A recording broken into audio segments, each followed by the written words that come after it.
With every revolution, a tire runs the risk of being punctured by a foreign object.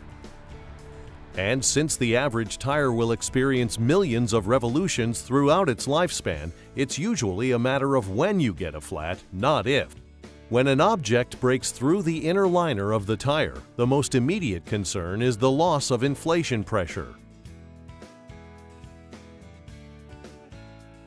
But the long-term risk is that the broken body cords and cables in the belt package will start to unwind as the tire flexes during normal operation. This instability around the penetrating object often leads to a tread separation. In this example, the damage was not removed prior to installing a patch on the inside of the tire, which resulted in a belt separation. Failing to fill the injury allows water and moisture to enter the body of the tire, which causes corrosion to develop in the steel belts.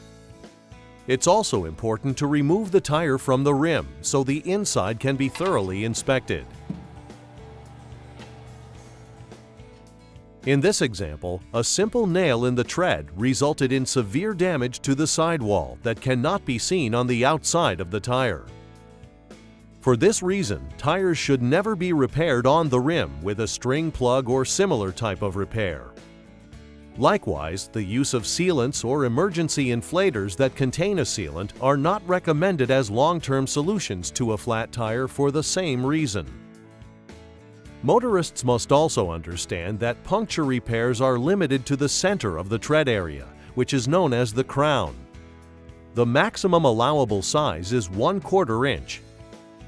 Injuries in the shoulder and sidewall area are not repairable.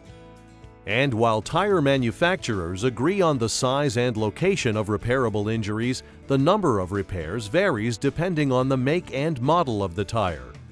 However, if the injuries are close enough so the repairs overlap or the injuries are directly across from each other, the tire cannot be repaired and must be scrapped. The first step that must take place before any tire can be repaired is a thorough and complete inspection of the inside and outside of the tire. Once the technician determines the tire can be repaired, the damaged belt and body cables must be removed with a special drill bit, which is called a carbide cutter. The carbide cutter trims the damaged cables back to solid rubber and stabilizes the area around the injury.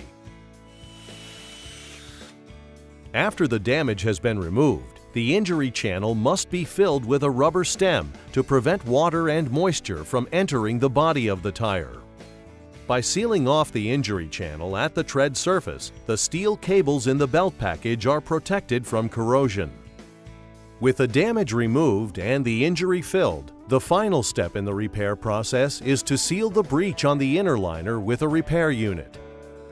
Technicians will use a special buffing wheel to prepare the inside of the tire and create a smooth and even surface.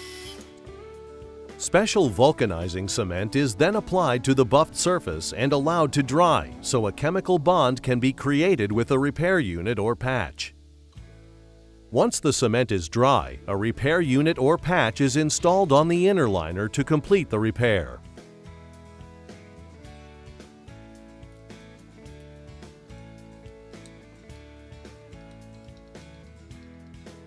There are a number of different ways that a tire can lose inflation pressure, but a puncture from a nail or other object is probably the most common cause for a flat tire. When repaired improperly, the results can be deadly. But when a puncture is within the limits established by the industry and properly repaired, motorists can expect the tire to continue delivering thousands of miles of safe and reliable performance.